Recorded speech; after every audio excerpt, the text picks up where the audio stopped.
दो गांव, उनकी बयानबाजी आप देखिए, कितने टकराव की स्थिति उत्पन्न हो रही है। पंचायतें एक दूसरे के खिलाफ बयानबाजी कर रही हैं और इन महाशयों को संत रामपाल जी महाराज के नाम पर सिर्फ पंचायतों में वो मौज लूटनी है। ये डिगल पंचायत में भी जाएंगे, मायना पंचायत में भी जाएंगे।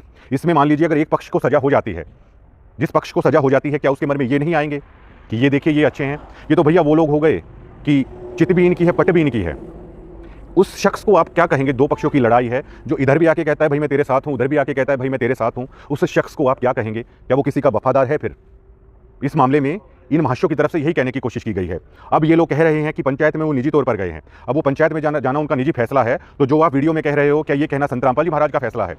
जब आपके कोऑर्डिनेटर पाइप बांटने जाते हैं तब आप कहते हैं कि हम संत रामपाल जी महाराज के बिहाफ पर आए हैं, उनका आदेश है। अब जबकि आप पंचायतों में जाके मैंने वो खबर दिखाई, आप कह रहे हो उनका निजी मामला है। तो जो आप ये रट्टू तोते की तरह इस फिल्म में जो ये आप किरदार निभा रहे हो, उस कोटी को पहनकर जिन शब्दों का आप इस्तेमाल कर रहे हो, क्या ये संत रामपाल जी महाराज ने आपको कहा है? क्या ये आपके निजी विचार नहीं है? आप सभी डिवोटियों के बिहाफ पर बोल रहे हो क्या? करोड़ों संत रामपाल जी महाराज के फॉलोवर हैं, क्या आप सभी की तरफ से बोल रहे हैं? ये आपके निजी विचार नहीं है? फिर आपके जो विचार होते हैं उसको आप चिपका देते हैं, ये संत रामपाल जी महाराज की तरफ से है। जहां आप लोग फंसते हैं आप कह देते हैं निजी विचार आपके हैं। और उसमें आप क्या कह रहे हैं? पहली बार आप लोगों ने, भैया तैयारी अच्छे से कीजिए।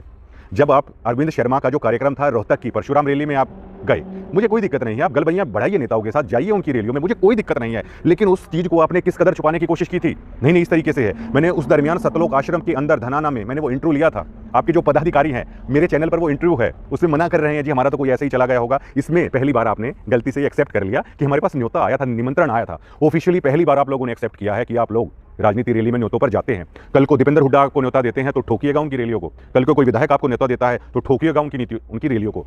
और मुझे भी कभी कोई ऐसा कार्यक्रम करना होगा, मैं भी आपको न्योता दूंगा और बड़ा दिल दिखाते हुए वहां भी आप सभी भक्तों को भेजना।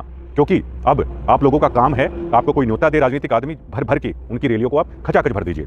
और अवधेश कबीर की जिस बात पर आप झूठ बोल रहे हैं, मैंने कहा था ये वो अवधेश कबीर हैं जिन्होंने जींद में ये कसम उठाई थी कि चौधरी भूपेंद्र सिंह हुड्डा को मुख्यमंत्री नहीं बनने देंगे। मैंने ये नहीं कहा था कि उस जींद रैली में आप मौजूद थे। मैंने ये कहा था जिस अवधेश कबीर के ये विचार थे भूपेंद्र सिंह हुड्डा को लेकर, दीपेंद्र सिंह हुड्डा को लेकर, उस अवधेश की सिरसा रैली में आप लोग गए और आपने ये एक्सेप्ट किया, आप गए। और इसमें आप क्या कह रहे हो कि गुरुजी का ऐसा कोई आदेश नहीं होता। भक्तों ध्यान से सुनना, इस कोटी वाले जनाब का जो भाषण है कि गुरुजी हमारे ऐसा आदेश नहीं देते। आप उसी संत रामपाल जी महाराज का अगर मान रखते हैं, उस गुरु का मान रखते हैं, उस गुरु की कसम खाकर आप अगली वीडियो बनाइए ऐसे न्यूज़ चैनल पर और संत रामपाल जी महाराज की कसम खाकर आप ये कहिए कि आपने क्या भक्तों को ये नहीं कहा कि संत रामपाल जी महाराज का आदेश है रोहतक रैली में जाने के लिए, सिरसा रैली में जाने के लिए? आपने लाखों भक्तों को गुरुजी के आदेश के नाम पर ठगा। आप सरेआम खुलेआम झूठ बोल रहे हैं और वो आपकी झूठ बार बार पकड़ी जा रही है। उस वीडियोज़ में आप देखेंगे इतने सारे प्रोफेशनल